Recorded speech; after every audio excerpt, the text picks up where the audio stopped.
This is the April 11th, 2019 Suffern Central School District Board of Education Budget Workshop. Let the record reflect all board members are present. We are also accompanied by our acting superintendent, Dr. Lisa Castaldo, and our director of business, Ms. Teresa Isoli. And we've been just joined by acting director of people personnel services, Taryn Soto. Thank you for being here, and this is going to be a more casual format where board members will be able to address questions and Ms. Isoli will be able to respond. And at any point when you're presenting, you can go to the podium if you're answering questions, whatever your preference is, either. Thank you. So I'll start with this and then we'll get. Okay. It's going to be up here. Wait for it. You put on both sides of it? All right. Yeah. Right at that. Straight up. No one's here, right? Heather usually, I don't know if she's here. No. Okay. Steve. There you go. Sorry. Harvey. Yeah. Oh. Well, I can pretend to be back now. Whole table She'll be game's the out. acting. She'll be the acting clerk. Much prettier than Harvey. Oh my God. You're on video. That's okay. I think Harvey would agree with me. Take two. Take two. Ready? Okay. All right, so we're going to do a little bit of budget workshop for the budget for 1920. You know that Anthony gave one on March 5th, I believe, and I just gave a couple page update at the last board meeting. Ugh.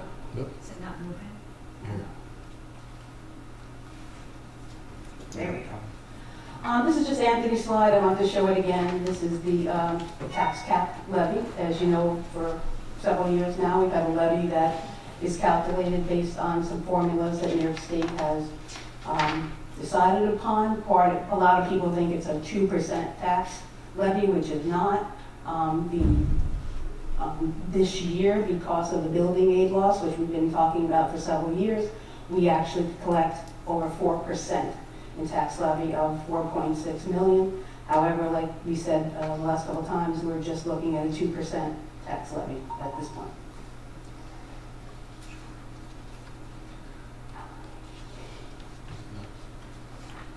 It's not Do you want to go through the whole thing and then we'll talk Yeah. after?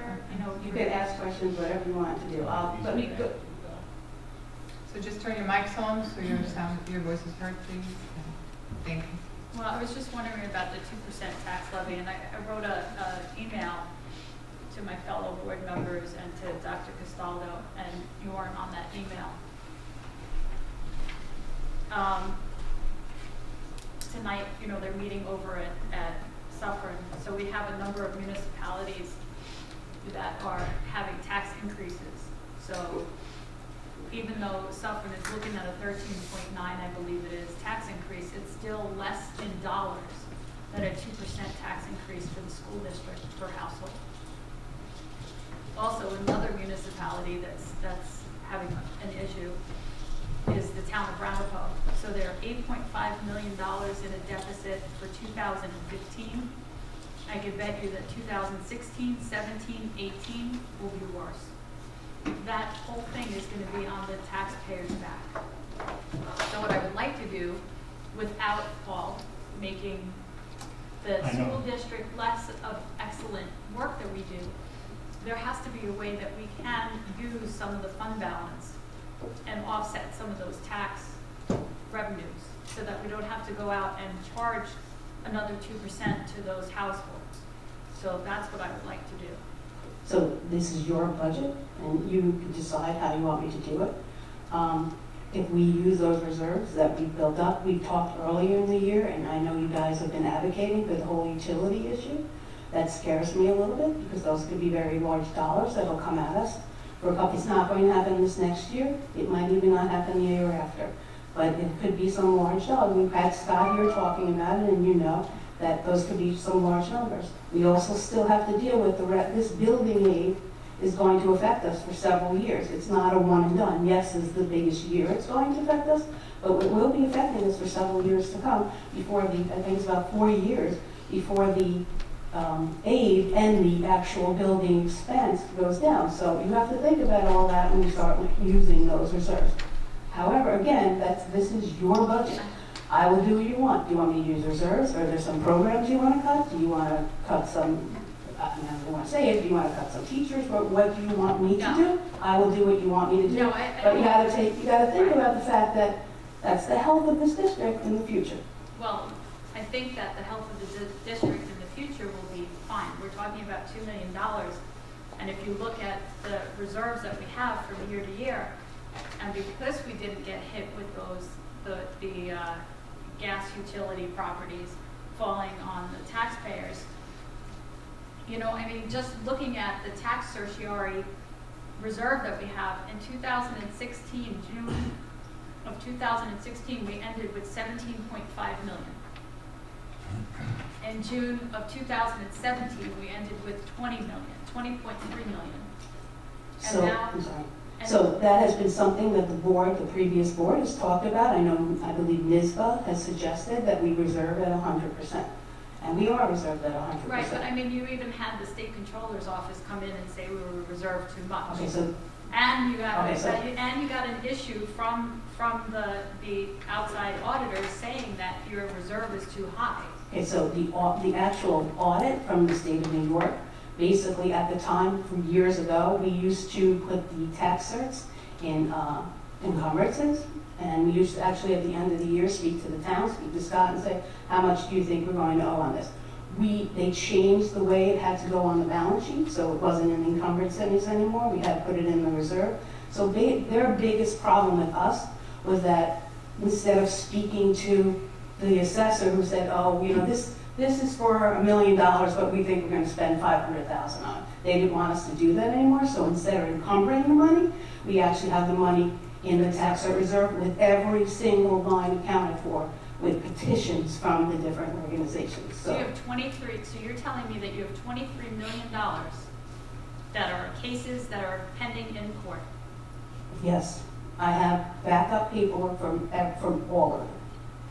And Scott has seen that list? Because I've never seen That I that don't know. list. The auditors are doing this, the state controller. Well, the auditors are saying that the reserve is too high. Which year was that? I'm sorry. This past year, they put a management comment Mhm. in the management letter, which I don't have with me, but we discussed it. It was three things that they talked about, that the reserve for tax certs were too high. And even the union had heard it at that point, and that's why they were saying, well, just take it out of that reserve. I mean, so if we can move some of that money, we're moving $3 million every year. I don't think that they're tax certs. I mean, I was in the town, we weren't getting tax certs of $3 million every single year. So I'm We've just actually, saying the that- last few years, at 100%, they've been about $4 million in the last few years. So you But have- again, this But is this year, your you budget. had $1 million in there that you had from last year. That was the actual number. We added $2 million this year at the end. Oh, how much we spent? Yeah. No, I'm talking about, I didn't need that. I was talking about how much we get in petitions, not how much we spent. But even though you get a petition, sometimes they don't go through. 100%, I understand, but then again, what I'm saying is the previous boards have said that they wanted the reserves at 100% of the tax certiorari petition. I'm going to intervene here for a second just to give a historical. I recall correctly that the controller's office wanted it to be designated, you know, I won't use the proper language like you do, obviously I'm not an accountant, but where it's designated, which item goes under was definitely criticized. Right, Yes, so Teresa, that's, agree. so that's what she's saying. She Right. doesn't have it encumbered, she has it as a reserve from that. Exactly, and it's clearly identifiable now. Right. But the, putting aside 100% of the outstanding tax certs, that is what NISBA recommends. Right, but that's pending, some of those aren't actually. So they're evaluated tax- constantly, if I understand correctly, and some that have been sitting on the books for too long. Last they get year, we wrote off some of them Some that get the written off. town, we will be going through with the town. Every year we do. Regularly, yeah. So So those that have been If I outstanding. can have a list of all of those and Absolutely. how likely those cases are gonna be. That I mean, Scott Shedler would know. So, I mean, if actually had there's- asked Scott earlier in this year, and he sent me to someone else at their legal counsel to speak to, so I've been working with them. So I have some updated numbers, And yeah, we'll be writing off some others this year. I don't have that all together right now. I Like also meaning, don't, it's a regularly occurring process that they get reevaluated. I just Yes. wanted to clarify that. right, but you have a reserve that is humongous, and you keep collecting taxes from the taxpayer, and you have all these other things that are coming down the pike, and you just want to make sure that you're easing the burden on the Yeah, taxpayer. I'm not criticizing that, I'm just clarifying the tax rates. I just have a comment. I think basically what Melissa is saying, and maybe what we're all feeling, but I'll just speak for myself. We want to have a budget that's fair. We want to have a budget that's going to keep us moving in the same direction that we have been over the last number of years. But if we do have money that's, we're putting aside for the what-ifs, we have to take a look at how much we have in that what-if pile of money. And if we can use some of it now so that we can give the people of a school district, instead of whatever the percentage is, maybe cutting it in half, cutting it by a third, cutting it by 2/3, whatever, that if it's possible to do it, we should start looking into doing it without cutting programs, without looking to look at class size and increasing it, and therefore we'll have less teachers, but just to, saving for the rainy day. For global warming, maybe there won't be rainy days, I don't know. But let's just, I hear exactly what you're saying. We have no control over Suffern, we have no control over the town, and if we did have control over the town, they wouldn't be in a hole, probably. But we don't. And to that point, I recall last year, Matt, you would recall the same, we had talked about, can we tighten the belt, can we do better to reduce the tax burden? So that, I think, We always ask. I think that's something we would not differ on. So can you tell us, are there Well- places where these reserves could be reduced without taking a high risk? You have to reduce the percentage, Uh-huh. and that's fine, that's your decision. As far as expenditures, I don't think, I've gone through this budget now several times. Right now, we've tightened a lot of things, and I'm not really comfortable cutting this budget. You'd have to make some real cuts. To start with the prediction on legal expenses, we requested the invoices from all the attorneys that the district is using, and we do not predict the increase that you proposed on April 2nd. I know I saw something from Mr. Shapiro, I sent something as well on that Okay, so topic. what I did was I looked at the legal bills just from one attorney last year. His rate, as you may or might not know, is $150 an hour. The current attorney you're using, his rate is $210 an hour. All I did was take 40%, very conservative, added 40%, which was about $100. We don't predict the same number of hours used. So you're thinking that. So that 100,000 is not. I don't agree with that. I I don't agree with you. To say that we don't predict, I don't agree with that statement. I think that the attorney we're using, that's $210 per hour, is banking, and I don't mean that in a bad way, but they're banking a lot of hours right now with Have you checked the a lot of invoices? things. Yeah, the invoices, I mean, they're not, as we saw, I mean, with the emails, you haven't even been provided invoices February and March. after, Yeah, for any of the. you haven't been provided invoices as of January 1st. Do you have invoices for February and March? Nothing. So From- all the work from- that's been from done, the other attorney as well. I have no invoice. I've provided to you everything they have. so I would just, So both attorneys haven't billed yet for February and March? It's not unusual, but I provided you everything. If we they can have. get those as soon as possible, if you can maybe I'll contact their ask. offices, thank you. I would Because it- I would just ask to consider all the work that's being done by that firm, aside from just the board's interactions with that firm, Mhm. what they're doing at the building Oh, levels. absolutely, it's never just the board's interaction. Right, So but I actually- I'd say that what they're doing now is a lot more than what's happened in previous years. So that's unfortunate, but So I consulted with them in terms of predictions, because I can't make predictions for law firms, what they foresee. And they said this is exorbitant, it will never reach those numbers. But the other thing also When did you is speak when, to that? This week, after April 2nd. when we also go through an audit, they usually, we, as a finance person, you usually Going call. through a few right now, yeah. Yeah, so you usually call those attorneys and you can say to them, you know, what's outstanding? Outstanding. You know, what is subsequent events? Like, what are we facing as far as attorney fees? So maybe if you can just get like a feel from them, or if you want, you know. I think, I mean, we're not talking, I mean, I know $100,000 is a lot of money, but I don't think I'm being, you know, I think I'm being pretty conservative. Plus, we have other lawsuits going on. I mean, I know that our insurance attorney is handling this, the big one we're having with the school in Airmont, but our attorney's involved in that as well. A lot of hours involved. So you know, I got predictions from one law firm that contradict this number. If you can reach out to the other law firm and have a more realistic figure for us. The answer I received was that is way too much, given the circumstances and everything you're talking about. I totally hear you, that they don't anticipate this increase. Also, they bill very differently, and the number of hours being, you know, currently on the invoices you send, they don't anticipate the same type of practice, so. And if I could just say something in Ms. Iasoldi's defense. I've been in that position, so I think that being conservative, I 100% agree with you. But being on this side of the table, where I want to protect the taxpayers, I have a little bit of a different view. So I understand what you're trying to do with the budget, totally get that. But I just want to make sure, and I think we all want to make sure that there's something that we can do for them.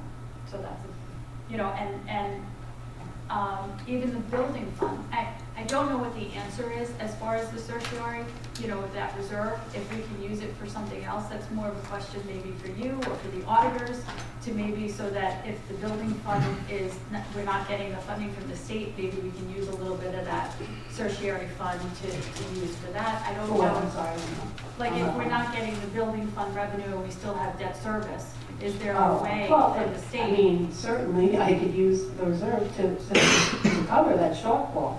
That's up to you guys. So again, this is your budget. You tell me what to do and I'll do What it. happens to the tax certs that get retired or whatever They go, every year, at the end of the year, I move everything out of the tax search. Whatever's still good, including the new ones, but the old ones that are still viable, I move back in. So if you they go look at- into the general fund? No, no, no. They go. Oh, the money, usually it's increasing so much and we're not decreasing it enough to pay. Plus, we're paying, you know, we are paying out certs. I know it's not a ton of money. We paid over $1 million last year. I know we did. So a lot of it stays in the same fund. Yeah, but you gotta think about it. And I know that they all don't settle at 100%, but look at Novartis last year. The one settled at 100%, and one of them didn't. We negotiated with them, but it does happen. And I lived through, and you've probably lived through what happened to North Rockland, and they're in a really bad Yeah. position. Exactly, I but that was want this district to $80 be- million, so $23 million in the reserve isn't gonna help us if, God forbid, we ever had a I grant. understand, that's but like- it's just trying to protect this district, it's, but that's up to you. Again, it's your budget. You just I tell do me hear what what to you're saying about if the utility bill does in fact That pass, could be a that lot is of a money. huge concern. do. I Huge hear that. But it's also something that we can't predict, and Mhm. it's something that we shouldn't be, at least in my opinion, we shouldn't be banking this budget on that, because that could be 2 years from now. I mean, we need to focus on the right budget for today. Correct, and I think that with the salaries, I mean, even though the contract, those salaries are going up, this is the lowest year for those salaries. So if we can just get through it and use a little bit of that fund balance so that we can offset it, this is the year to do it. We're probably not going to be able to do that the next 3 years at least. Also, I had a question for you. So if the unreserved fund balance that is left in the fund, 4%. 4%, it's exactly 4% that you always leave. So if there's extra money there, where does that extra money go? So if you, So last year, yeah, we took some of them up. We got to think about the fact that we always kind of think there's going to be some money left over to fund these capital projects. You're going to vote on Prop 2. We have some of that money for that, but we don't have all the money for that. So we continually do these capital projects. We talked about a $10 million capital project over 10 years. We're going to need some money to fund that. We've been funding that. We also set up a few years ago, and you probably saw this in the town, when the ERS went way up, TRS went through the roof, it was millions of dollars for us. You're now allowed, we set up a ERS reserve. It's not as great as the TRS reserve, which would be, make much, much more to us. But we're able to set that up. Now, we did that a couple of years, we tried to fund that. We also, years ago, not actually years ago, a couple of years ago, people retired here, there's a large retirement incentive gets paid to them. We used to budget that. Now we have a reserve for that. We can't reserve the whole thing, but we can reserve their sick days through it. Right. So we started to fund some of that, take it away from the budget and help us a little bit. Actually, this year, some of that TRS, I was able to lower that a little bit because I know I have a little bit. And also you have to look at what the market is doing. I mean, they're all based on, the reason why those TRS and ERS numbers went so high is because the market just crashed. Right, but So there's also the that, I market- believe there's some sort of, it's not just 1 year we're looking at, they look at several No, years, and good years and bad years start to drop out. No doubt, we had some very, very bad years. Look at this year, we have a huge savings this year. Right. So that's very helpful for us, no doubt about So I hate to jump ahead, it. Okay. but since this Should we slide is actually up, go on with- well, since we're on this slide now, from the March 19th workshop to today, Mhm. the proposed budget's gone down about $762,000. And Yeah, from the March 19th. Right. Yes, Yes. because the So- state aid came higher Right. and you. Oh, made wait, some- two things happened. So the budget-to-budget increase, the proposed budget-to-budget increase went from about 1.5% to just under 1%. Mhm. But the proposed tax levy increase remained the same. Right, because that was just a number we said, the proposed tax levy is based on a calculation for the tax cap. At the time, March 5th, we said we did not want to go over 2% because 2% is kind of in people's heads. They think it's a 2% tax cap. No, I understand. So I understand. that's why I didn't change that. I guess what I'm saying is, if we were going to entertain a 2% tax levy with a budget increase from last year of 1.5%, Mhm. in my non-accountant head, if we're lowering that budget by 0.5%, which is, close to $1 million, then the tax levy should have come down as well. No, because you have assessed values. that- No, because we had a deficit. Did not have a balanced budget. If you remember, So we the were 2% 900. was with the 900,000. We had 900,000 and the whole Okay. 760 came out of expenditures, about, I think it was 212 came out of revenue to Okay. make up that 900, so that's the difference. That's for So that- 17, that's so that 18, didn't- 19. Okay, so that 2%. 19, 20, we were 900,000 When Anthony lower. gave that budget presentation on Right, it was the 5th, we were 960,000, I believe. Right, We weren't balanced. to Right. keep whatever that. We have very little money from the state, very little money from the state. Yeah. I also work with Eric, and we were able to we're gonna make some purchases this year through BOCES, so we have some extra BOCES aid, and I was able to get about $211,000 in revenue and $760 in expenditures, and we balanced You it out. brought that up and you had mentioned, I believe on April 2nd, that we could possibly use that to purchase additional tablets or computers or something. I was in a presentation this week actually, and I meant to ask you this question, where they said that money could be rolled into the pre-K programs somehow. What, I'm and sorry. that if there's additional money, funding in the technology items, the technology elements. So I have some information. I'm If you want to send it to me, Yes, yes. I was. Not that we don't need tablets, but if we don't, and if we're just using the money so we don't use it. Yes, the smart bomb. Yes. Oh, That it could be utilized to fund. Typically, that would be used the most common use that people have used that smart fund money for is pre-K classrooms. Yes, It can only be used to build the classrooms. Yes, that's- Not to fund like the teachers. not to fund salaries, Right. yeah. So I don't know if there's any It's to need in those create- classrooms, I just thought I'd share It's to create that. the space for The pre-K to space happen, that you can. not the. True, yeah. So if there are any needs for the pre-K classrooms, if you're anticipating larger numbers, that's what was shared. So I just wanted to share that with you. I know we spent a lot of smart fund money. I think there's There's about 800,000 left in Yeah, that, which we we have- earmarked for security cameras Okay, and other network connectivity in the remainder of the buildings. Okay. Yeah. thank you. just And so in that previous slide, I'd like before we move We're forward. gonna see it a lot of times. No. There's a lot of buzz about some of the numbers there. For example, the one before, the special education line that Yeah, says I'm minus. gonna go through a lot of So that. that needs clarification. 'Cause I'm gonna go through it. people All this assumed stuff- you meant something else. Every line. Yeah, thank you.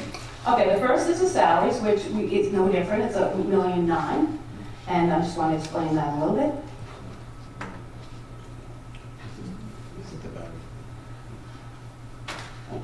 So, the staff changes, and we've kind of gone through this before, it's been tweaked a little bit. We're talking about one bilingual grade 1, which we still are not 100% sure that we need, but we have to put it in the budget, because we won't know in time for us putting in this budget. One elementary guidance counselor, which is mandated. The maintenance supervisor, which was John Palmer's position, we're going to reinstate that. Technology, which I believe is, well, it's one technology person, I forgot exactly what they're used for. We have 4 retirements, we had 1 more retirement than last time. We're anticipating 1.25 enrollment-based FTE reductions, that's 2 part-time people. And right now, we have 2 elementary people that we may be able to use in some other positions, but we're unsure of that right now. Can you,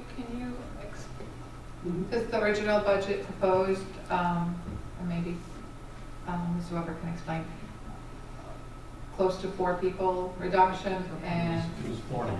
4.5? Yeah, it was Sorry, 4.25. 4.25. So it was 3 retirements and 4.25. Right. In the meantime, 1 more teacher put in for retirement, so the retirements went up to 4. And if you look at the 1.25 and the 2, that makes the So difference. it's the same number, It's just broken up it's a little just differently. one move to a different place. We broke it up because we know the 1.25 Right. is something we assume we're going to ask.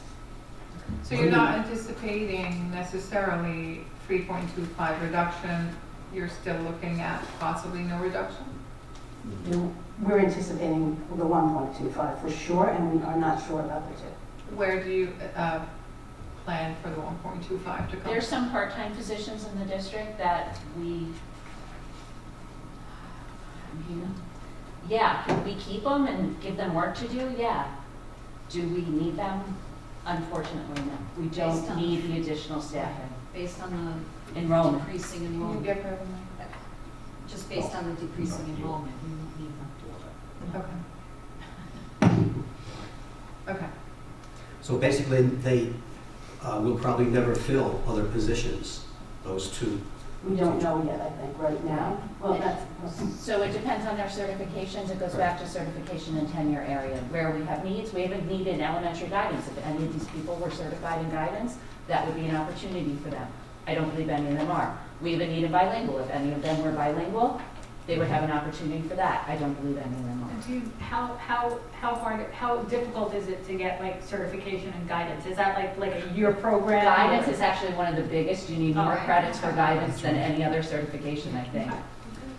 Bilingual, you have to be bilingual. So those are 2 areas that are particularly challenging.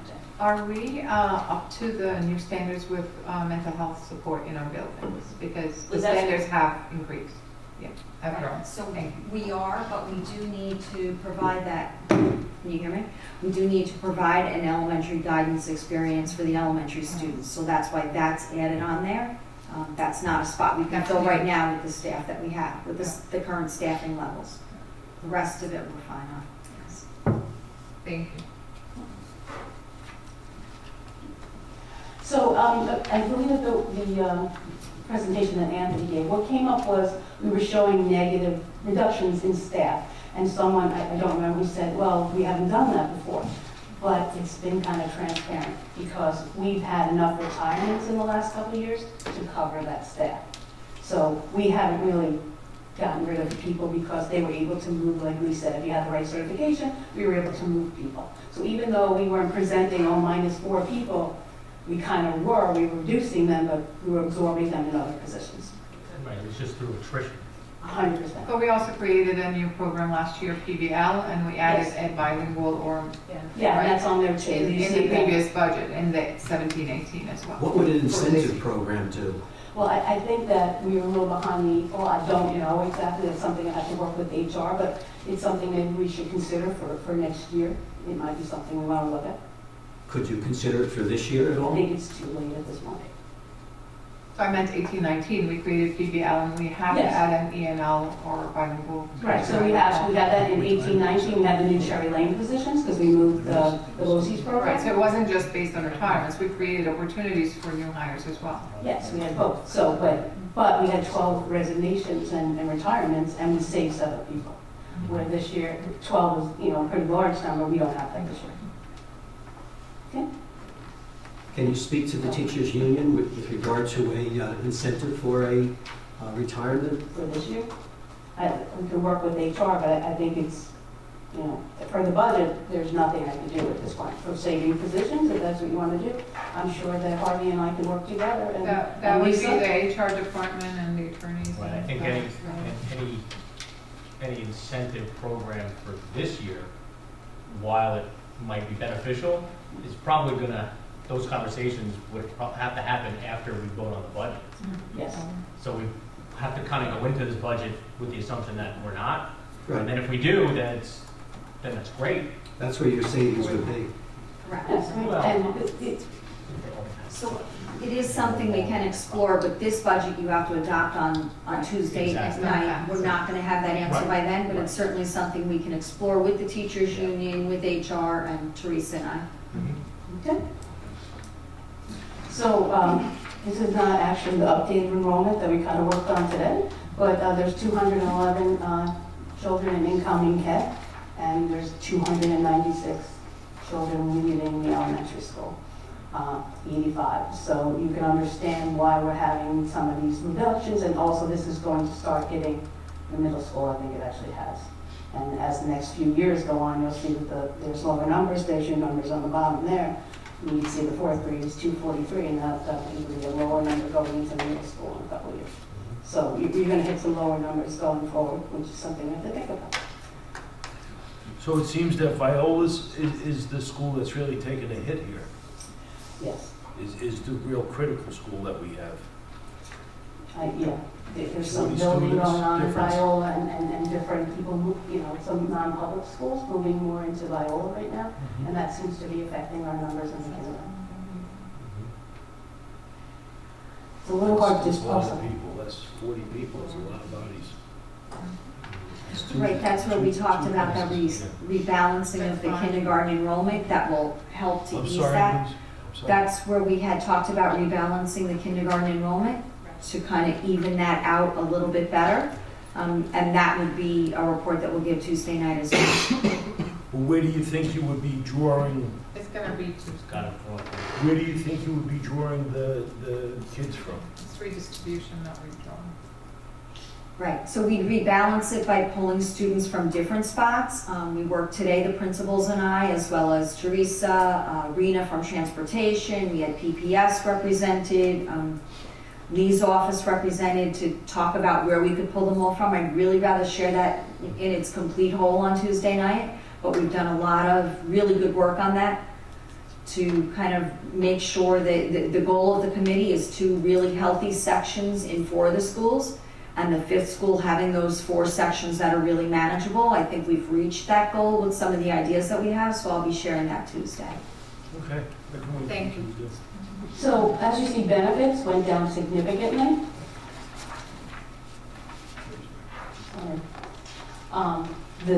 When Anthony first presented this budget, he kept, I believe he had the VRS rate at 9.8. I didn't have a choice at this point. When we didn't get a lot more revenue from the state, I had to reduce it to the 886. The VRS rate is flat, and the health insurance was about 5%. Sometimes we've had 10% increases, so that was a little helpful. This reduction in dental, I've got some news today, so I have to work on that to see how real that number is. We got some information yesterday that kind of was a little different than today, so I'll look at that. Obviously, that was a lot of savings. How late can these changes happen until, like, you would I'm know gonna by? change this for Any- this weekend. Okay. I'll be working on this, and then I'll have new numbers Monday morning. Okay. So we changed the slide because, to special services from special education, because although probably 11 million of it is special education, some of it's not. So some of it is things like health services. So we pay health services for our children that attend schools in other districts. We also receive money from kids in other districts that come into our school. So that's part of it. And when I did that reduction last week, part of it was some tuition I had looked at that could be reduced, but also part of it was the health services. So I looked at last year's number and I reduced that a little bit. So Is this accounting for the income from other district that's students the coming in? revenue That's the side. balance, revenue and Mhm. expense, okay. This is just your expenditure side of Yeah. money.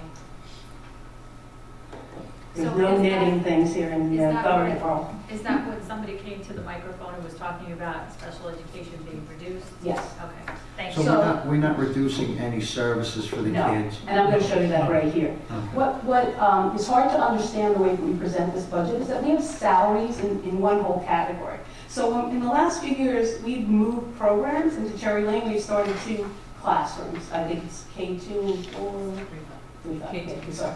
So when that moves, our salaries are going up.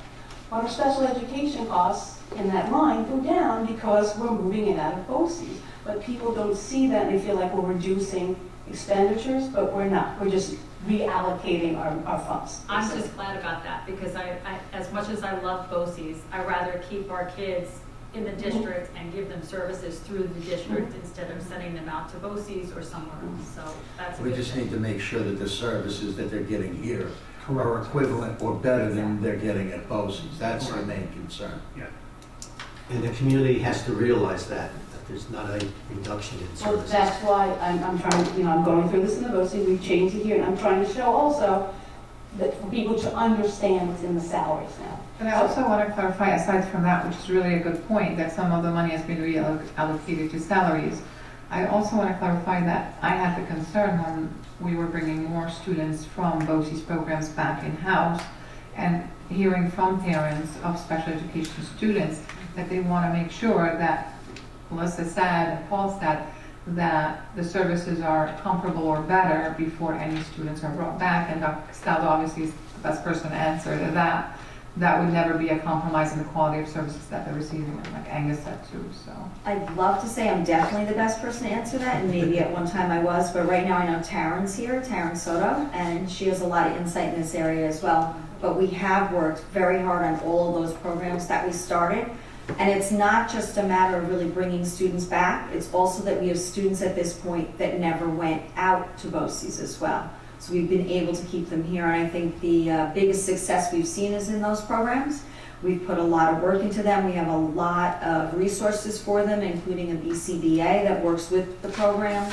That's a behavioral consultant that we're using to work with the programs, as well as intensive clinical support, special speech support. So those programs are comparable or better than the BOCES programs because they do have that one difference. They are here in the district. So when we went to the Cherry Lane holiday concerts, those students were a part of the concerts. That's the goal of this, is that these students are in their home schools and in the home district. So it really is better. Would you like Ms. Soto to get Yes. to the mic too? Sure, I think, Can you join the chapter? Thank you. I think I have a big mouth. It's okay. So You're on just camera. to echo Thank what you. Dr. Castaldo said, I just want to add that all these staff, including teaching assistants and the aides, are continuously receiving training. So that's one of the things that we do every time something new comes up. We introduce it to them, we allow them to participate in things like becoming registered behavior technicians, which means that they can provide applied behavioral analysis, ABA, which is a methodology that the classes use. So they receive all of this training, crisis intervention, and this is all ongoing throughout the year. And another factor is that we're constantly looking at revising and trying to improve the program model. So we look at other programs that are in the district, and we try to see what components of that, we can use in our programs as well. So that's also ongoing. So I have a question, and I hope I'm not putting you on the spot, but back when we talked a couple of years ago about having more of our students in district and the benefits of that, them growing, with their neighbors, and again, the social aspects of it, et cetera, we have talked about the parents being an important and integral part of the decision making, whether to bring a student, specifically back to district or out in the field, and that the parents should be on board rather than forced to do one or the other. Is that still how we practice this? That is 100% true, and I would ask, you can verify this with any parent. Parents were given the options. Parents were never forced. If there was any type of concern at any point, they were allowed to visit the program. We had ongoing conversation. We have things like parent training where they can ask a lot of questions about the program. So that's absolutely 100% the case from the beginning, and still this year. I've offered a few parents the option to come see it, the option of the program, and people have said no, and people have said yes. And that's perfectly It's fine. wonderful that the parents are on board and Yes. thank And you. just to note that the parents that have come have given us a lot of positive feedback. We just finished the round of annual reviews, and to my knowledge, everyone has been very happy with the program. Great, thank you very much. So what else I wanted to say was that just to show that we're spending money, we had a budget of 11.3 in 17-18, and we spent 10.7. Because of course you know, and I know Melissa, this is one of your questions, when Lisa gives us numbers for BOCES, she doesn't know exactly who's going to BOCES, who's not. So yes, usually our BOCES numbers is a little higher than it should be, but you know, it's the best, it's an educated guess onto what we have. Like you're saying, people could go either way, so. And I'm glad that you're more conservative than not. And that's me. Yeah. That's a good thing. Help me out there. That's good. Oops, going too fast. I'm back. It's hard to tell, but these things are actually in red. I don't know if you can see it on your sheet. Yep. So debt service, I want to talk about a little bit because this is the building aid that's causing our issues here. And back in 2001, 2, and then again in 2004, we did major building projects here, $65 million in 2001, 2, and $18 million in 2004, and we're paying for it. And because of the way the state at that time gave building aid versus the way that they do now, we got our building aid earlier than we were paying our debt service. So this year, which we've been talking about for about 5 years, we knew we were going to have a little bit of a cliff. So last year we had a net balance, so our expenditures less our state aid was about $3 million. This year, our expenditures less our state aid is about $5.5 million. So we've talked about this 2-3 number for a while. The thing is, and I know Anthony mentioned this is state aid just on the bond.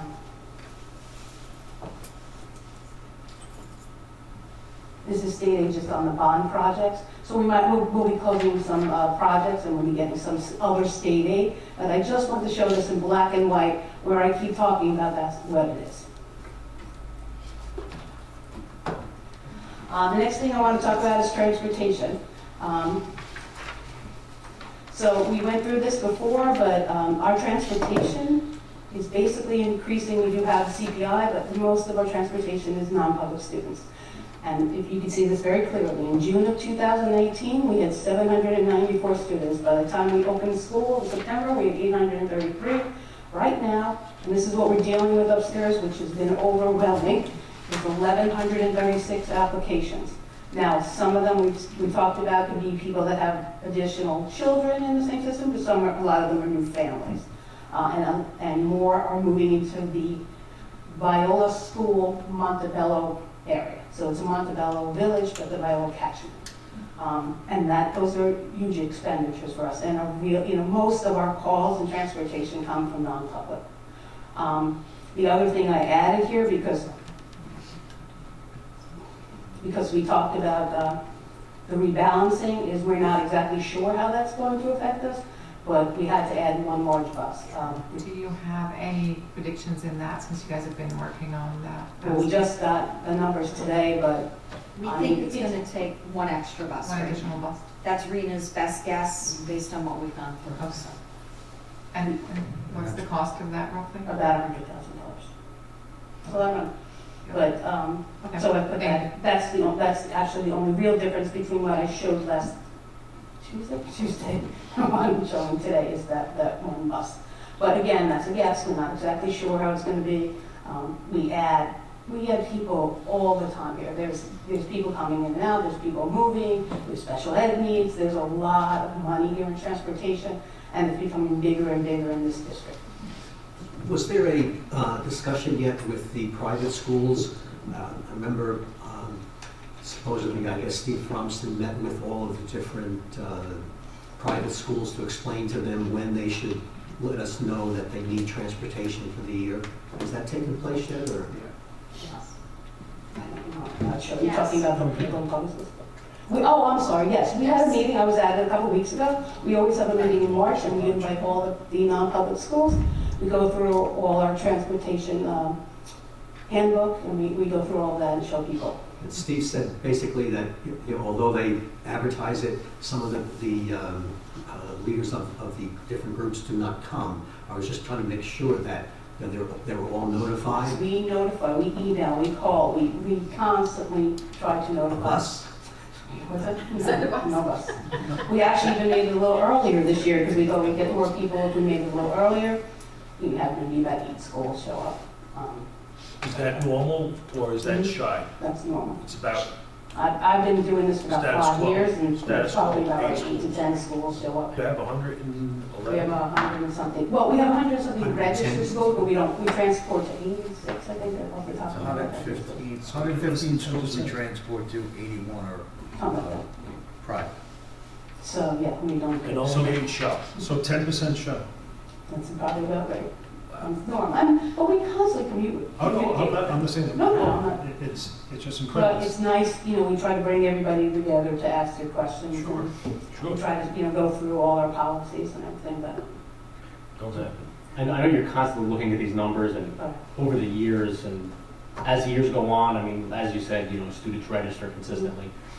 I just want to know, because it is like a 36% increase in student registration just since September. yes, Is that abnormally high? yes. Okay. That's That's not typical of what you normally see. No, I've looked up the numbers, they go up and down. In the last few years, obviously, they've been going up 100, 150, Right. 50, it's all a little different. But than this year. 300 within a 8-month Yes. time frame. And April 1st is the deadline, so that should be a very good number, except for new people moving in. Okay. So once you move into the district, you have 30 days to register. So that's, like you see, between June and September, we had 40 kids register.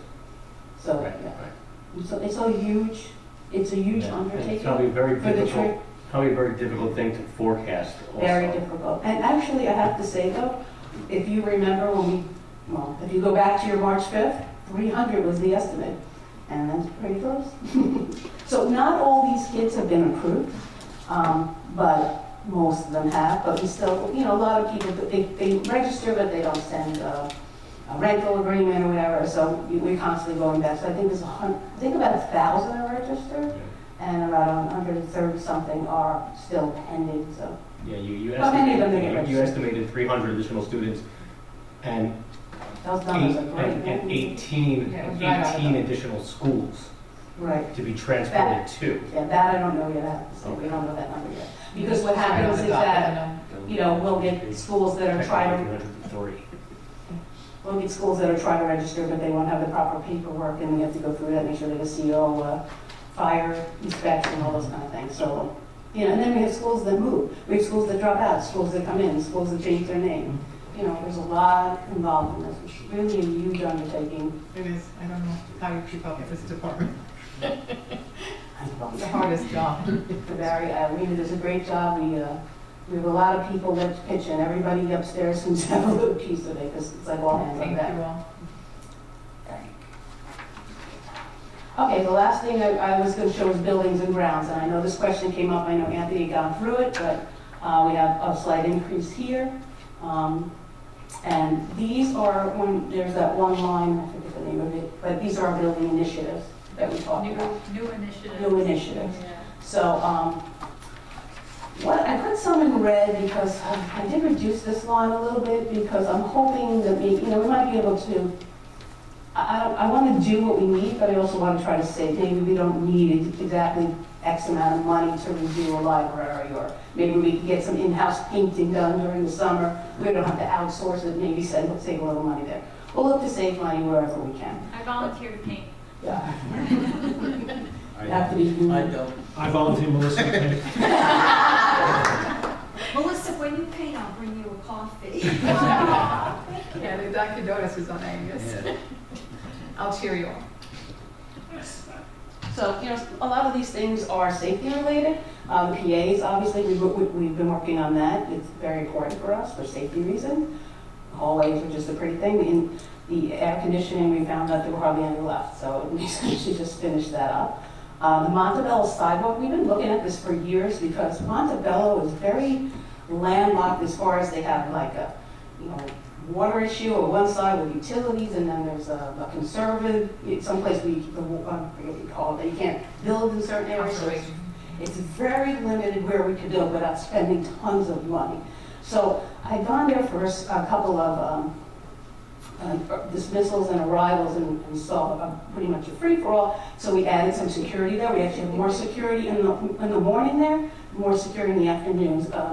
We have somebody come over from another school, from the high school, and they help us out there. And now we're thinking about we're going to put some sidewalks in so that the kids that are parents that are in the parking lot will stay on one side instead of crossing the road and going over. They'll always be on the one side of the street so that the kids are not going through the parking lot. And we're also going to put some stairs up to the gym, I believe is in the back, so people can pick people up because there's a hill there and it gets a little slick in the winter. So it's a bit expensive, but I think it's a really necessary project because there's really not a lot we can do, and we want to make it safe for the kids.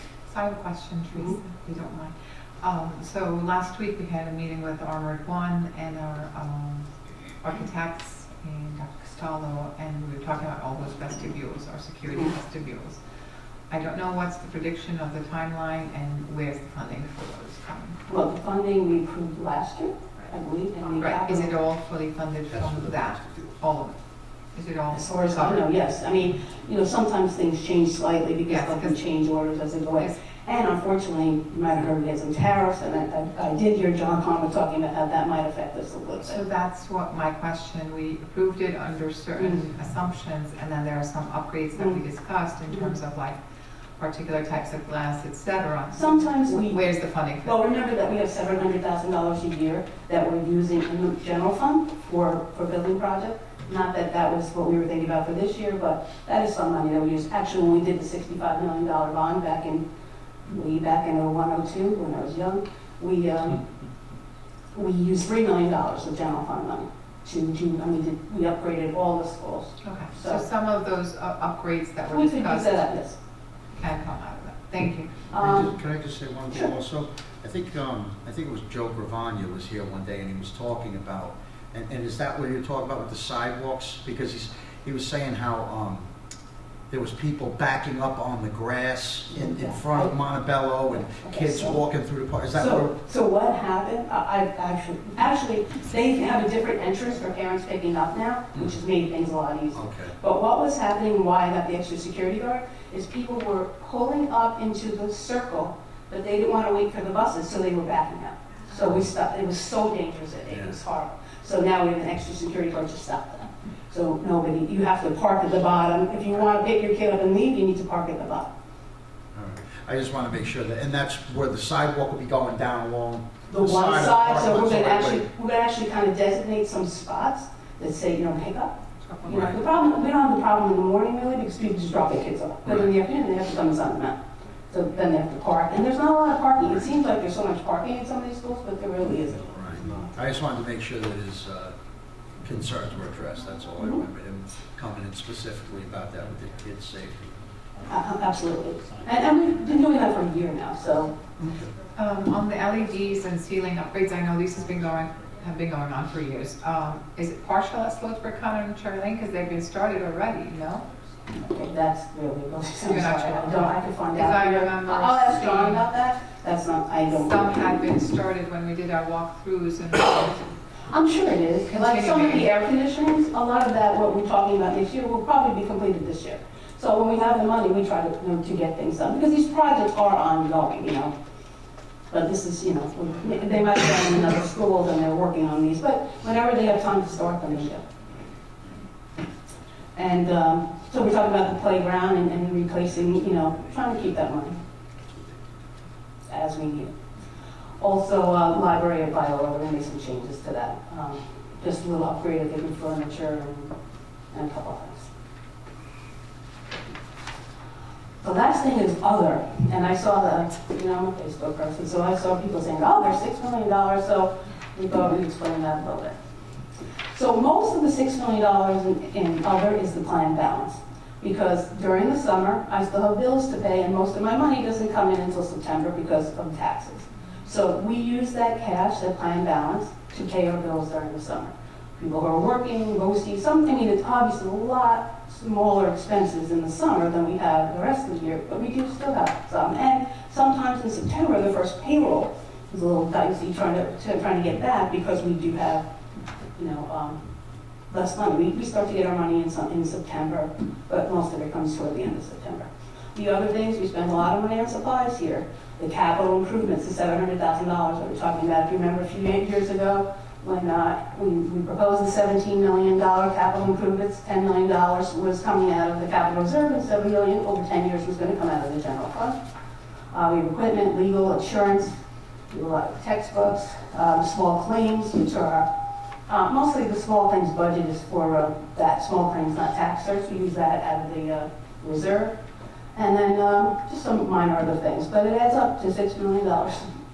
When do you have a planned idea in terms of when do you replace textbooks? Is there a certain period of time, or? We get money every year for textbooks. Right.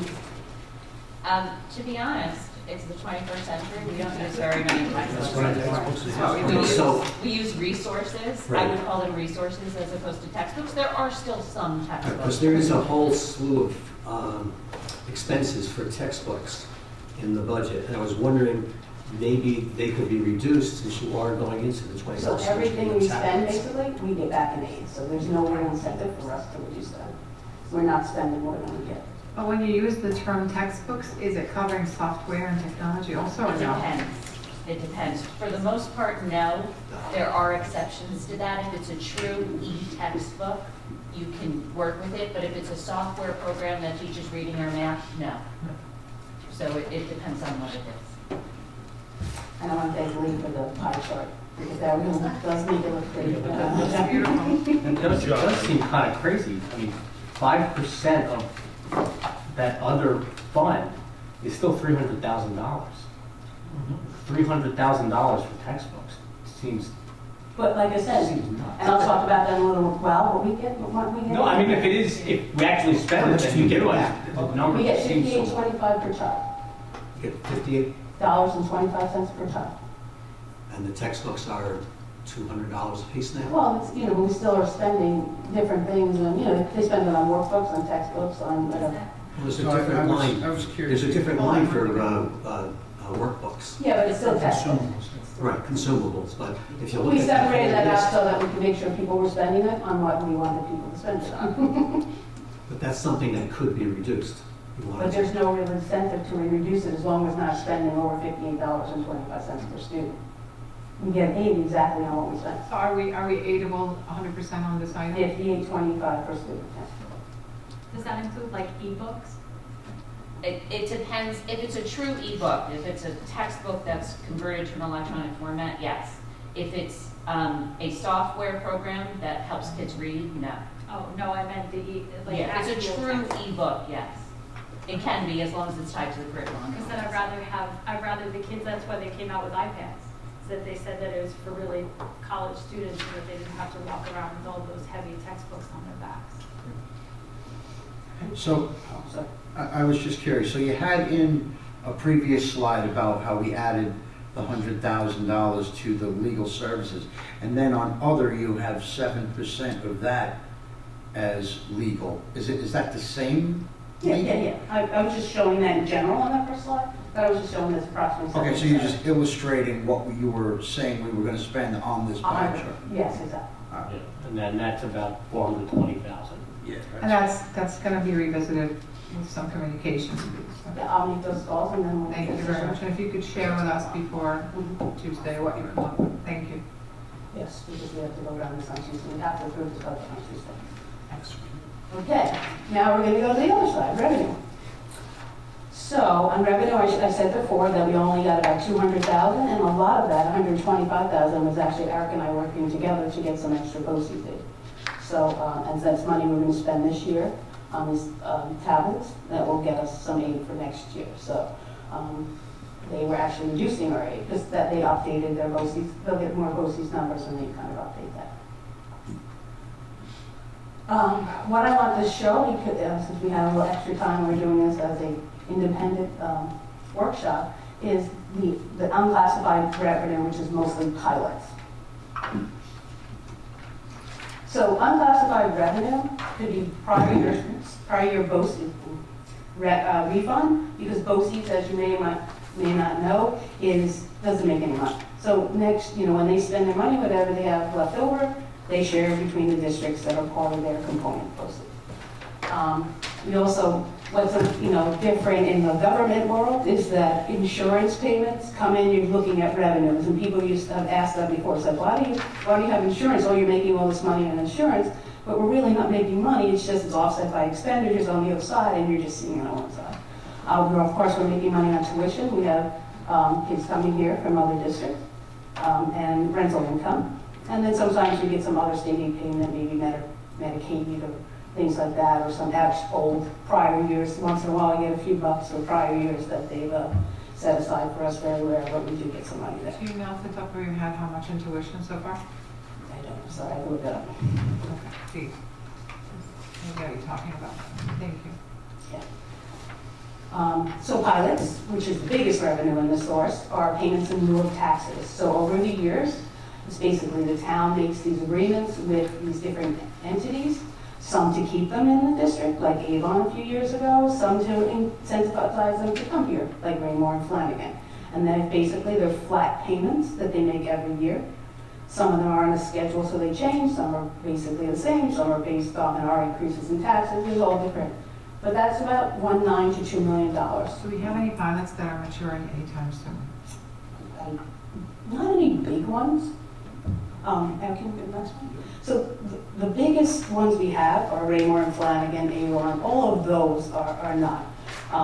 These are all our pilots. I can't think of any big ones that are expiring. I'll take a look, but not off the top of my head. Avon's been a few years that's going on, but it's a pretty long pilot. Thank you. The other thing I want to talk about a little bit is state aid. So, we're not a poor district. Most of our money comes from taxpayers, but we do get a good amount of state aid. So state aid is broken down. We've talked about foundation aid and how we're all underfunded with the formula, and we really need to try to fight for more because we don't get our fair share. There's other aids involved, and I'm going to go through these in a little detail. We have high cost aid, which is related to special education, private excess cost. We have transportation aid. There's your software and library and textbook aid, hardware aid, of course the building aid, which is lower, and the BOCES aid. So foundation aid is an unrestricted aid based on a formula. It's a very complicated formula that I don't know who decided to do this, but it's based on TACU and so it's a very complicated formula, but it's unrestricted. High cost aid is aid over certain costs for children with disabilities. Then there's private excess cost aid, which is for the children in private schools with disabilities. That's a small number. And then we have a supplemental excess cost that they designated in 2008-9. It's about $23,000. It has not changed. Transportation aid is based on our expenditures, and we have our aid ratio is 0.538. So for every dollar we spend, we're getting about 54 cents back. I have a question. Most of these are based on number of students in each category, but have the rates dropped this year for any of those categories?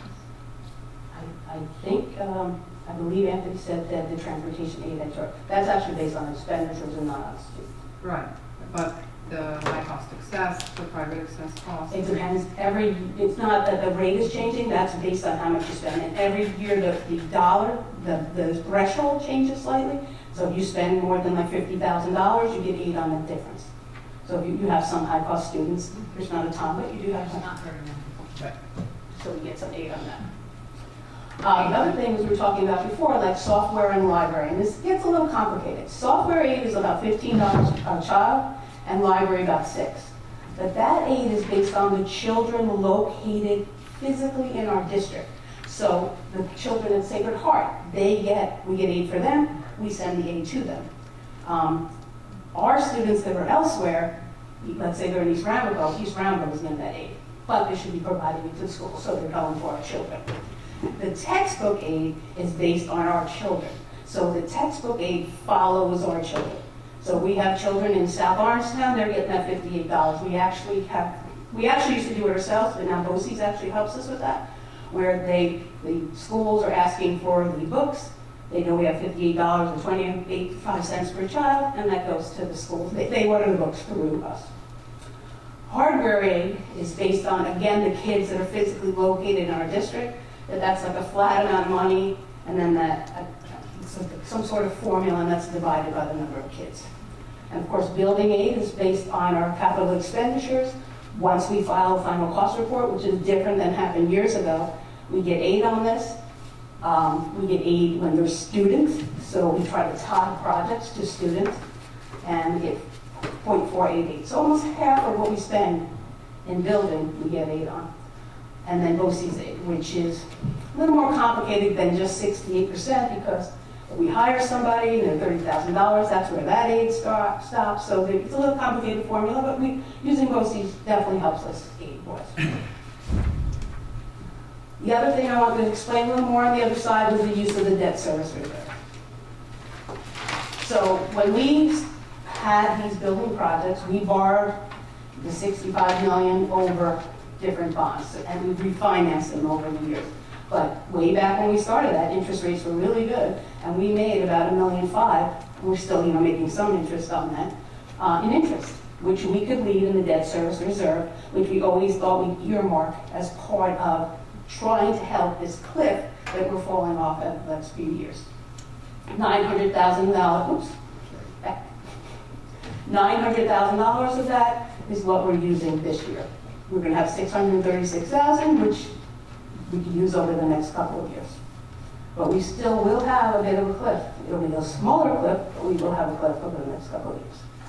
So now we're going to have to decide what we want to do, but right now, I have a tax levy increase of 2%, budget to budget, 0.94, and the total proposed budget is 141, 223, 319. And now you need to tell me what you want me to do. Well, well done. Yeah. I think that, I love that you're conservative, because I'm the same way when I was in that position. But as I stated earlier, I think with everything that's going on with Suffern and their 13.9 that they're facing, and the town of Ramapo with 8.5 million deficit for 2015, we still have to get 16, 17, and 18 numbers. I'd rather see as close to 0% tax increase as we can get. So that's just my input. I don't know how everybody else feels, but I'd rather take the burden off of the taxpayer without compromising our excellence in education. We did do this a few years ago, not even maybe 2 years ago, where we came in, was it 2 or 3 years ago, we came in at 0. And you gotta also remember that even at 0, I believe that year, our taxes went up almost 1%. Right, because of the assessments. Assessed value and the equalization. That is going to be something that is not in our control. That's going to happen anyway. So if we had 0 and it still went up because of the assessments, at least we're not adding extra to our constituents and taxpayers, the whole gamut. So that's something that has to be decided here, because we I think don't we have need- any time really to. I think we need to go around and get input from everybody, and it could be comments, it could be a question. Whoever is ready to start, please go ahead. I agree with Melissa that if we have the capability of lowering taxes, we should. I mean, I think that, we've been putting money into reserves that was excess for years now, and as a result, we're still raising taxes. So if we're not spending the money in the budget, why are we continuing to raise, in this case at 2%? To me, it seems a bit exorbitant. Paul, go ahead. All right, so I have a question. Let's say we took $1 million from reserve, threw it into our revenue. Mhm. So therefore, that would cut down the percentage. Yes. So we could do whatever we want. We could do the full 2.2, we could do half of it, we could still raise taxes 1%, whatever it is that you feel comfortable with doing. Just understand that once, at the end of the year, when we go to put money in reserve for tax certs, it will no longer be at 100%. And that's a board decision. That, again, this is your budget, you have to let me know. But just so you know, we won't be at 100%. I just want to caution you to remember that, you know, we have these utilities, and Right. I understand you can't always put away for a rainy day, whatever, but this could be a very big issue for these taxpayers. And I'm not saying what you should and shouldn't do, that's your decision. But understand that, you know, as years go on, not in 18, 19, it gets confusing this time of year, I'm sorry. But in 1920, this could be a problem. In 2021, and it could be several $1 million. And remember, we still have that cliff that we have. We still are going to have to we're going to have to use some of those reserves to make up for this building aid, which is still going to be a problem for the next few years. But should the utility bill pass, which I hope to God it doesn't, it's a tax burden on the taxpayer, it's not a tax burden on the school budget. I understand, but Yes. we're going to want to try to help our taxpayers. Oh, so you're with that. saying at that point, we might want to Step provide in and. more of a cushion? Well, but this year, we're also dealing with the federal tax exemptions having been reduced, et cetera. We were concerned about that last year, and that started coming out. That's not, We can't possibly make up for all of unless it. we all get lucky, that's not gonna change. That's not gonna change either. So, I mean, at some point, we can't fall back on that anymore because it's just a reality that we all have to face. What I would say is, in the workshop in March, you had a shortfall of 973. Yes. So our shortfall today is 762. Well, I have no shortfall anymore. I Well- cut expenditures for that. That's what I'm saying. Okay, yes. Okay. So, And I have to say, again, I cut a lot. I've cut what I think I can cut out of this budget. I always have to understand, it's not an exact science. I don't know what's going to happen tomorrow. I don't know, I don't know how many kids are going to be going to boat season. We try to do, we sit down with principals, we sit down with the administrators, we do everything we can to get as much as we can based on past information, based on what they know for this future, but there's always going to be some difference. We don't know exactly what's going to happen. But I feel confident with this budget. I just, anything else that's cut is going to have to be a real cut, not just trim this or trim that. So that's your, I just want to have a little understanding of what the numbers mean. So let's say you're down at 0.5% on the tax levy increase. How much in dollars is that? I'm sorry. you mean, you're asking how much would you have to, Yes. in how much dollars. would that affect the budget? Exactly. So the interest, I'm just going to write it Just so we are having a clear understanding of what we're talking about. It's going to make it up. So instead of a 2%, you need a 1.5%. If it was, I'm just Right. throwing out. What was that? Yeah. Well, How much 2% is, as money- soon as I get to a revenue. So 2% is 2.2 million. So let's say it's, every tenth is about $100,000. It's not exactly, but let's say something like that. 0.10 is 100,000. Yeah, So 1% is $1 So million. 50 is 500,000, $500,000. 50, 0.5% is 500,000. 1% is $1 million. Just so everybody's clear what. I mean, we're not, that's not exact, but it's close. So it's really a question of either looking at some of these items, and thank you for this information, though I didn't print it out correctly, which is nothing new for me, but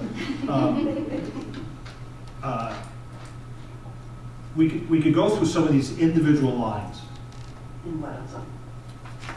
and all of these things. The revenue or the Yeah. expenditures? No, actually, yes, the expenditures, we have the 1920 budget, we have the 1819 budget, we have the 1718 expenditures, and then we have the year expense. Okay, Gave you a so lot of stuff. I got all that stuff, and boy, did I go through it. Okay, And thank you for that, because we Yes, definitely very came more well. prepared than. right. So, okay, so I'm looking at something called banner supplies. 20,000. So that's something for the high school? They're going to be doing some, I forget exactly, they're doing some work at the high school for that. Okay. What is it for? I'd have to Is find it out. like those I think it's forget what blue. it is. No, no, no. Is it the banners on the light? Yeah, I think All so. of bunch those of banners different things, outside, including, I They're more believe, like like the the top college 10% get their pictures put around the building. It's I'm sure they're not the full 20,000, but it's those types of banners that they use there and Yeah, I thought it was probably Bruce inside. Banner who was on the whole, but I guess not. No, I don't think so.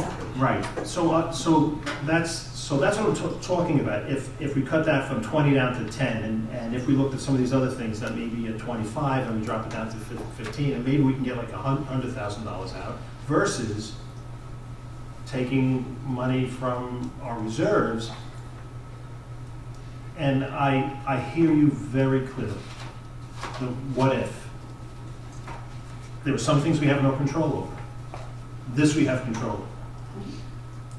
So we may have to take a look at this and say, I would love to have banners, you know, I would have loved to have won the lottery so that, you know, the district could get all this money and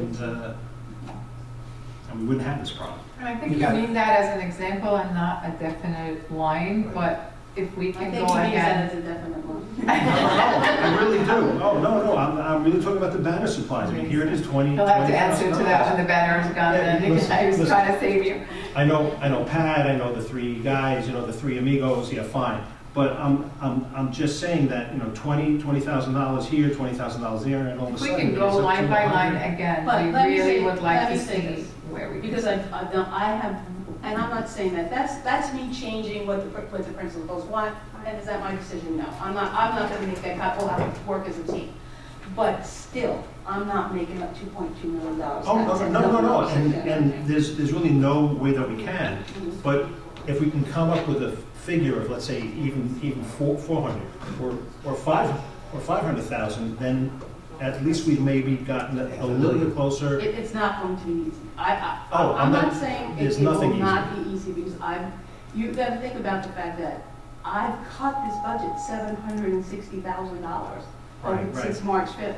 Okay. I've gone through this. I've taken every penny extra out of retirement. I actually probably a little low in that, or conservative in some of those numbers. I've tried to cut it. And I'm not saying there are not things you could cut if you have to, but those are bigger decisions Right. than my decisions of cutting a benefit or something that's easy for me as the accounting person to do. Right. That's more, not that it's a program, but that would be, that's more of the district. That would be That's more, a and a lot larger of that would be more conversation. building level. I'm Right. sorry, what? I'm sorry, I said just that would be more of a building Right. level decision. It would be a larger decision with all of Right. the administrators to see where they think they could cut their individual Right. things that they asked for in that budget. You usually give them a percent to cut. But say, for example, you have $97,000 in travel for teachers and, staff and so forth. That's a large number. Is it possible to, take a scalpel and cut some there and cut someplace else? Speaking from my personal, and Yeah. I spend probably a couple thousand of that myself, there's new things happening every day. We want our teachers to be developed, have Yes. professional development, be up to date. I mean, I'm not trying to speak from Lee, but I think travel, I don't really think we actually spend that much money. We actually are pretty conservative in what we spend in professional development, bring a lot in-house here. So there's certain things that, Get it all up. as pound-wise and penny-wise and pound-foolish, I don't want to hurt the teachers and therefore hurt the students by cutting some of that. I just don't think that's, but again, We're all going to be hurt. You're talking about the federal tax, 10,000, you're talking about Suffern and so forth. Those are things that are happening right now. So it's incumbent for, the district to try to make as many cuts as possible. If it hurts a little bit on the staff, they have to maybe feel that pain, but, if they're a Suffern resident, okay, they might appreciate that too. But, going through and just looking at some of the numbers and see if you can cut off. I looked at, a number of different expenses, and what was budgeted and then what was spent was, a lot less, maybe by 10,000 or 12,000, but, those pennies add up to $1. but, and I don't know what you're talking about specifically, but it's not, you don't know. They might plan to do something this year that, they didn't have time for whatever, so I have that in there. The building budgets are fairly small. Yeah. There is not a lot of money in these building budgets to cut. The bigger, as you know, our biggest numbers are salaries and benefits. I think those are pretty clean right now. We've cut as much as I feel we can without hurting a program. that's something different. Do you think cutting a little bit of travel will hurt something? Yeah. Well, there's two It types can. of travel. There's itinerant travel, which is teachers who are split between buildings. Right. So where That's not what I'm talking about. I know, but that's part of that budget. Yes. So, the money saved by having the teacher split, sorry, I just picked up my dog. The money saved by having the teacher split between two buildings is saved in salaries, is That I pennies understand. in travel. We probably allow, I would say, 1/3 of the requests we get for, I'm gonna call it costly professional development. I don't consider something at BOCES costly professional development. Conference on the cruise? No. We've also been able to, in the last several years, provide a lot of our leaders, both teacher leaders and administrators. We've been covering the big-time professional development through Title II, which is not part of this budget. But there is never a year when I'm able to fund all the requests I get. So as it is, I'm already saying no to some folks, and I would have to say no more. And one of the things that makes our teachers so great is their willingness to go out and learn what's best, what the latest best practices are in the field at the state level, at the national level, and we try and support them as much as we But can. we also have- And we can't even keep up with the current Right, requests. but we also have $85,000 in professional development. That's a Which is separate totally different, that's people we bring in. Right, but that's what I'm saying, is that, it's you're going out to learn more, or, are people coming in to learn So more? one of the things is, like at the elementary level, it's really easy to bring people in to teach us about writing or reading or math or whatever. It's very hard to bring in high-quality folks in our less common areas like science or E&L or even foreign language or Yes. facts. And these are the, you Art. want them going out and doing the professional development, they bring it back to the classroom. We always see it operationalized and actualized almost immediately, which is what's great about the staff here. So it is true that if we cut budget lines such as that, we might do exactly what It's not a Brian was question of cautioning cut, against no, it's not a doing. question of cutting the whole line, but taking a percentage of that off and trying to basically, look at each of the lines and see if you can save, 1,000 here, or, 3 or 4,000 there. Just as a personal question, in there you have fingerprinting, the 1,500. I was just curious. when people come in, every new employee. They don't have to pay for it themselves? No, well, some of them we don't. I know there's one union that we don't, or 1 or 2 unions we don't, that maybe the clerical. Teachers have to pay, or the district pays for the teachers? No, I don't think so. No, I think the teachers district pays Yeah. for the custodians and the I think monitors. monitors. There's several people that we do pay for. But I have well, a- that's their salary. I have a quick question on legal fees. What's the total you have budgeted? Because I don't see the actual amount. I have to go back. I don't know. Okay. Is it- I have a formula that we're supposed to It wasn't, utilize. it was 7% of the 6 Yeah. million, whatever that is. Yeah, so it's for something. I don't remember exactly. It's Yeah, 400 something. that's not a good estimate. Even given the circumstances, I have a formula now from one of our legal counsels that we should utilize to make the prediction. I'm gonna share that with you. I'm gonna send you in an email, add it to your communications with them. I think that's an area where we should You definitely would cut send it down. to Lisa. What is Yeah, that? I'll copy it, If you yeah. send it to Yeah, me, absolutely. we can look at that number, that might be a Yeah. spot where we can save a And little then bit. Teresa is gonna communicate with both Right. law firms that we I'm currently. just curious, what is that percentage based on? I'm just curious. Based on average utilization in school districts our size, there's a formula for what's considered an average utilization, yes. I mean, and it's then sort you- of hard to say because it could be a district our size, but it could be a district that doesn't there are- have nearly as much usage as we do right now with Right, but there are legal teams. common practices that we need to look at as well. So, well, I know. That's very important. I know in transportation, I want to just say this part, in transportation, we use our legal services a lot. And you just saw, and most of it, probably all 90% of it, is it's either for special ed, which is a small percentage, and non-public students. A lot. And now we've just increased them about, 40%, 35%. So I can So see that's a that. good conversation to be had with them, and you're gonna come up with maybe a closer prediction than that up of 100,000 to Just what remember, we're we're at a currently- pretty big time crunch here, so I'll do my best on Yeah, this. so, Thank you.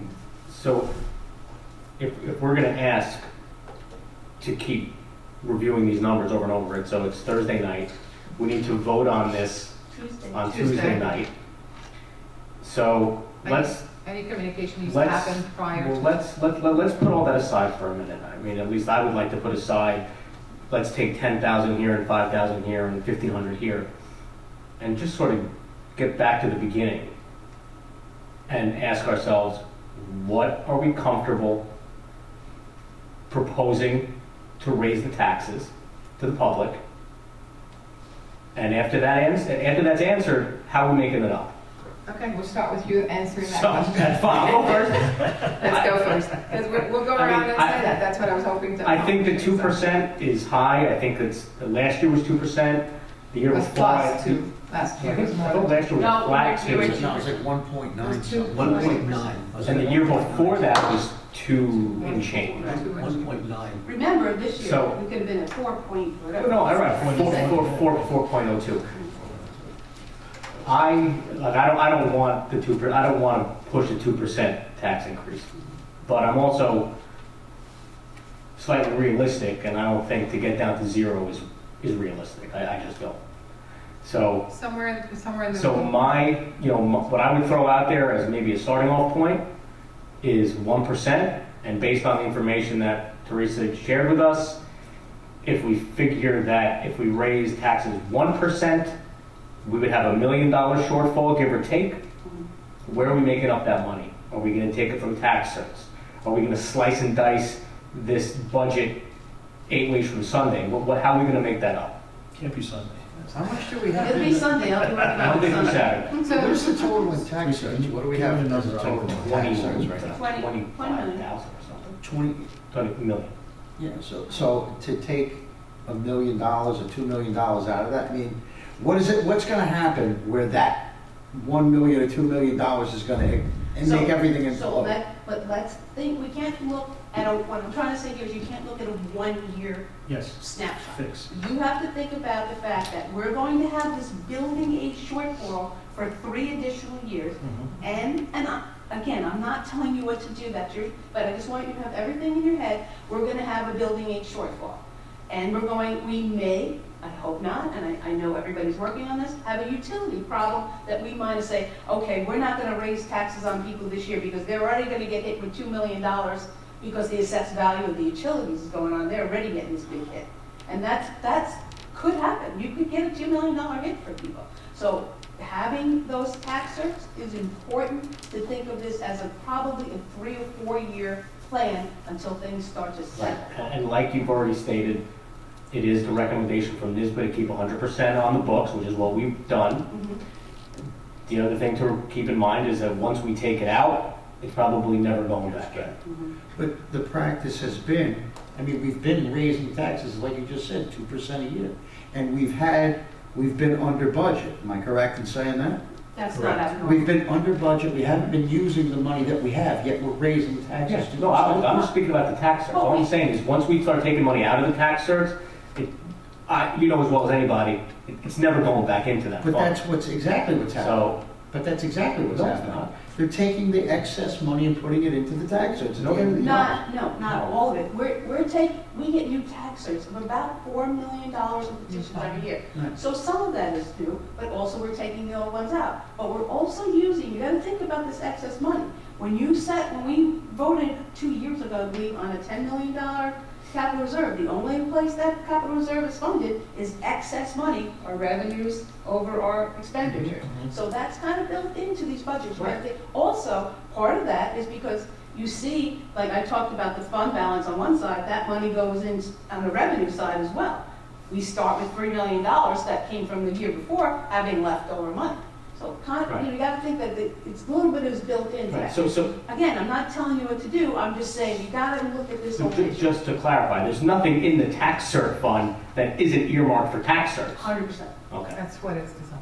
Right, but There are that sounded like you were saying that there was money going into that fund that wasn't for tax certs. No, that's not at all. Okay, that's what it sounded like. It's budgeted and stays there. And that's all. What's not used ends up either Right. for the new But ones if that we get take, filed. so if we take or- $1 million out, Mhm. we're not gonna replenish that money. It's just not gonna happen. So we need to at least, Yes, we'll be lowering our we need to be rate to cognizant of that. 95%, whatever it is. We will no longer be funded at 100%, more than likely. And I know it's unpredictable year to year, but the experience in the last 3 to 4 years has been that we are overfunded by a certain amount, or it has really been. Well, it does vary because, like I said, last year we paid regardless at 100%. We might have some that settle at 30%, you know, and some, they're small ones, they're big ones. But overall, I know one item to the next, but overall, what has been the experience? It's at definitely the less than balance? 100%, for the most part. It's less than, 100%. by, It really depends on year to year. You know, and then we have some that we didn't even, somehow, some go through the cracks. We have some that come in and like, wait, I've never seen that one before. So that happens too sometimes.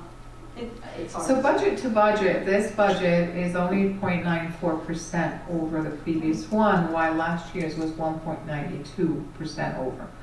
Where did you make that change? Because TRS went down so much. That was. It was mostly TR. Almost the whole thing was TRS. Okay. Tom, would you like to?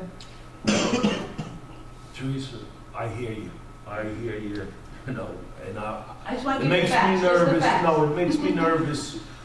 It makes me nervous when you say, I've cut this budget.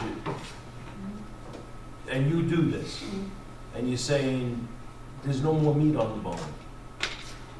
I worry about a rainy day. I'm comfortable with this. I know the taxpayers, nobody wants to pay taxes. So you're comfortable at 2%? I'm comfortable at 2%. I don't want to see programs go. I don't want to see jobs go. I don't We're not want to talking see. about reducing programs. But you nickel. It's not a nickel and diming, it's a question I'm of getting the comfortable. pennies into a dollar. Teresa, I'm comfortable with this. Mr. Shapiro? Yeah, Any further comments? look, like all of us, we like it to be zero. That would be great, you know, but we don't live in a perfect world. I personally would. Right? Oh, yeah, sure. I mean, that would make your life easy, right? Like my taxes. That's right. Okay, well, we're not gonna get zero, and 2 is not an awful number, but we also know that we can use some of the money that we put away for what I see in my mind as a rainy day. It's raining. Okay. It's not raining now, so, okay, so Matt, you're thinking about putting $1 million into it? I mean, I'm just, look, Or I'm doing throwing it out something there- somehow to come Right. up with about $1 I'm million? throwing it out there to say, we're at 2%. Okay, I don't think 0% is realistic, so if we meet in the middle at 1, and we gotta make up $1 million, okay, you know, all we right, gotta pull it from somewhere. all right, well, I'm gonna be between you and Tom. Where I want, So don't squeeze me, okay? where I want. All right, so I'm thinking more of like 1.5, and in other words, taking $500,000. And if it comes from our money that we put, you know, from our fund balance or whatever, and maybe we'll never be able to put anything else in, but you know what? No one here has a crystal ball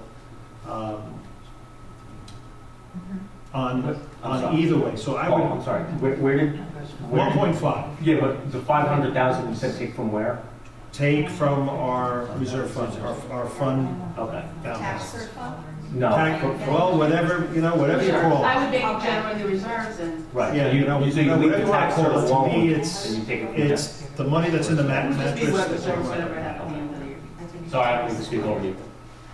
No, so I think, I'm just thinking I that think it's, $100,000 will come right off legal once you do your, It might, but I Work also on that. did mention that there's a little dental issue, so that 100,000 might have to go back. So Might I'm have not to really go sure. back and somewhere else. She's gotta work that Right, number. yeah, and And a little I thing don't today that think I- us sitting here, although we wanted to hear from everyone how they feel, throwing numbers at you is fair either, because again, this is where we see it or visualize it. It may be attainable or not, but I think the direction we need to give, if it can't be trimmed off expenses, or if half of it cannot and the other half is, are you willing to dip into a particular reserve? That, I think that's the direction we need to So give I you think- more than actual. Right, so what I numbers. think it is, what I'm hearing is I'm gonna look at expenditures. If I can't get it from expenditures, I will use it from the reserve fund. But you gotta give me a number you want me to hit, because I have to do this. Is tax cert your only reserve fund that you can dip in?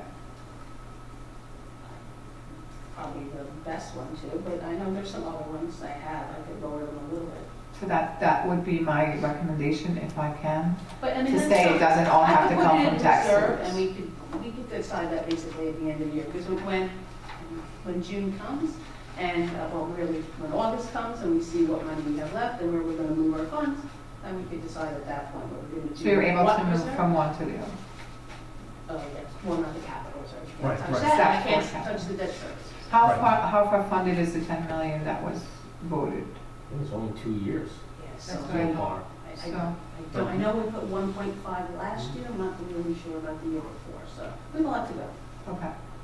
All right, is that enough direction? Do No. we want to accomplish No, I anything? need to know what percentage you want. me All right, to- I said 1.5, Matt said 1.0, I'm assuming that Melissa would like 0, right? Are we, Right, correct, she You'd said. like it to Tom go said zero as 2. possible. right, Tom said 2. And my turn? Yeah, but Yes, bingo Matt. soon, so it's good.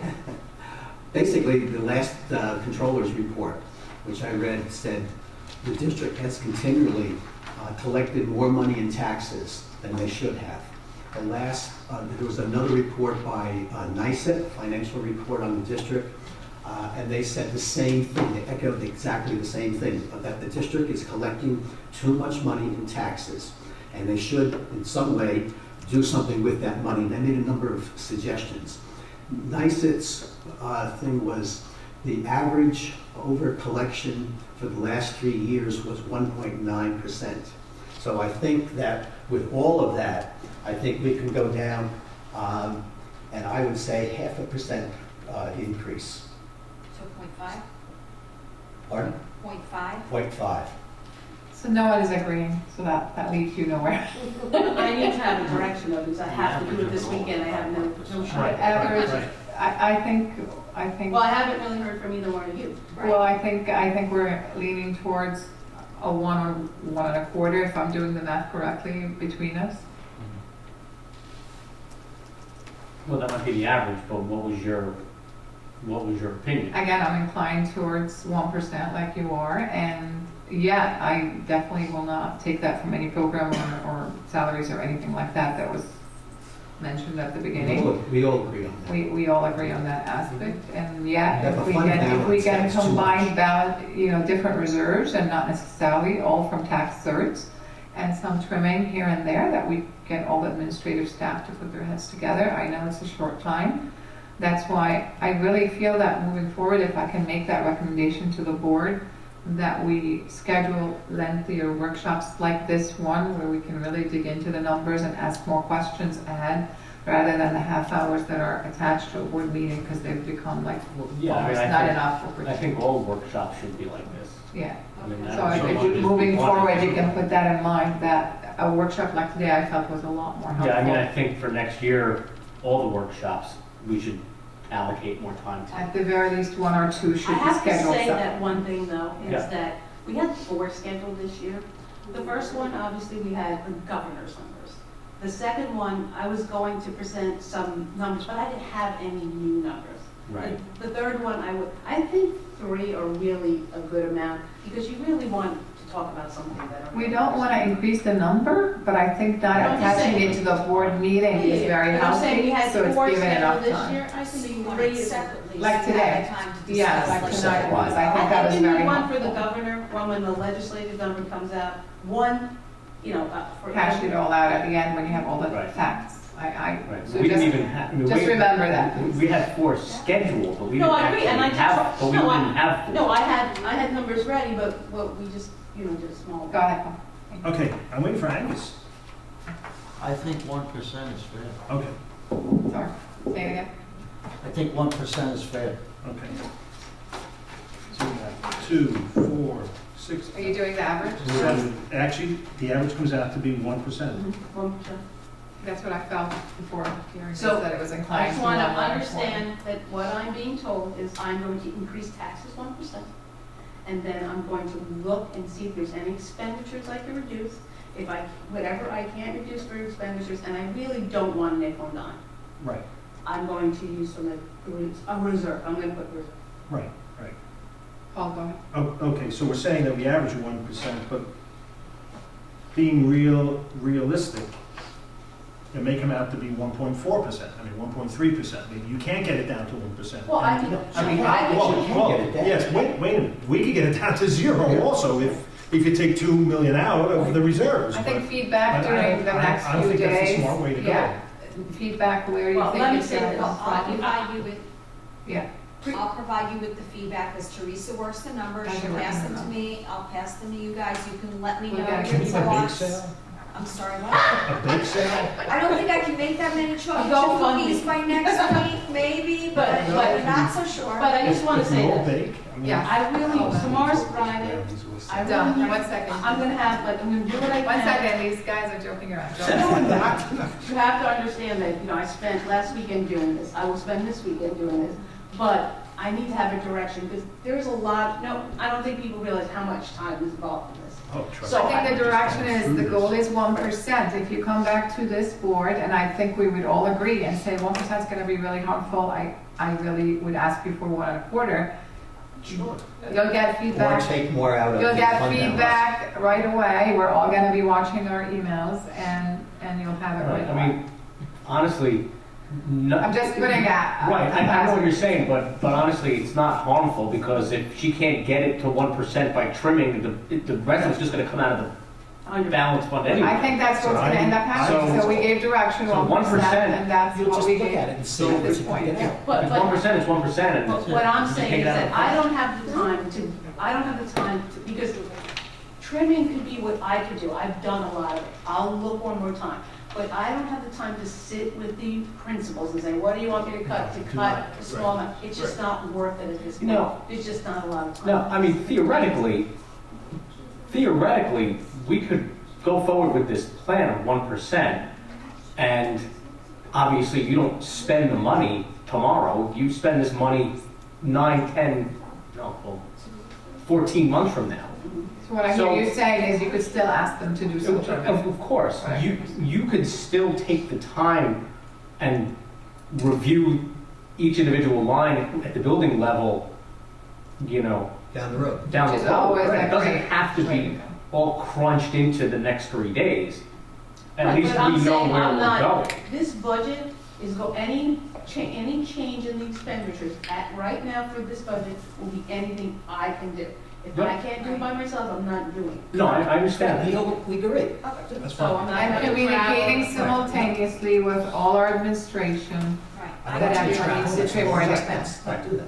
I'm not Right? tra- I'm That's what you're tra- saying. Let me ask, I'll help. just how often do the budgets get reviewed as the year goes on? So the budget gets passed in April, the school year starts the beginning of September. That's the reserve, that's the lines you change every time. Well, that's what I'm saying. As the year progresses, how often do the buildings review their budgets and say, I'm not going to use this, or I need more here? I need more here. You're I not get an those education. requests a lot. How, And usually, it's really once a year. We sit down with them at budget time, we see what they've spent it. Truthfully, I like to go back So- probably 2 years and see that, but then they'll say, I want this, I want this, I want this, can you do for, sometimes I'm able to do some things for them this year, and that's what I'm gonna try to do, push some expenditures this year if I can, because I've noticed some savings in some of our budgets, and that kind of sinks us something going forward. But, yes, it's a once a year thing. all right, so nobody really looks at the budgets after they're passed. Well, it depends on whether you mean. At the building level. budget, If or I think are you're they going looking over at your their budget, I'm- expenditures, because we look at the expenditures and we have an idea of whether you're Right. in line with the expenditures. What or I'm not. saying is, how often does a principal in a building, or whoever is creating the budget for that building, how often do they sit down with the budget that they created A lot. in April or March and say, wow, I was really off on that one? Or do they say, I'm not going to need this, or I'm not going to hit this, or do they ever sit down and review the numbers? Okay. There was That's all I'm never- asking. I know I that don't need this. you sit Two folks down there are saying no. You take that back. No, So when the boots hit the ground, Yeah, people Don, I was thinking this. monitoring the expenditures are looking at that. So they have an idea of what their expenditures are. So there's a whole set of lines, and because I come from the special ed world, I would have A lines and F lines because there's federal lines. You're looking at where your expenditures are. When I'm going to say, oh, let's do this, I'm looking to see whether the line that covers this still has the funds in Right. it, or whether Right. there's a problem there. So you are constantly looking at your expenditures. You're not looking maybe at this type of budget, but you are looking at the Now, funds what- that are But there. they're looking to see if their expenditure is 100,000, they know what was budgeted at the beginning of the year for that. Correct. That's all, that's what I'm asking. Yes. Like, So they many don't, of do the they monitor budgets, that? especially for the elementaries, they're so small. We're not talking, like Mhm. Smokesburg is listed $100,000. I mean, we're talking about Right. very small budget. Right. The high school, could he trim stuff? Like, he asked me for stuff this year. He thinks, I'm not giving it to him, because I think he could use money elsewhere. There were some requests at the elementary school. I actually moved some of the high school money today to cover some of those requests, because they probably could cut their budget a little bit. But we've looked this year, if you remember, I don't know if you remember, Anthony showed that we actually went back to the elementary schools, because they're the ones being affected by enrollment, and said, you have too much money here.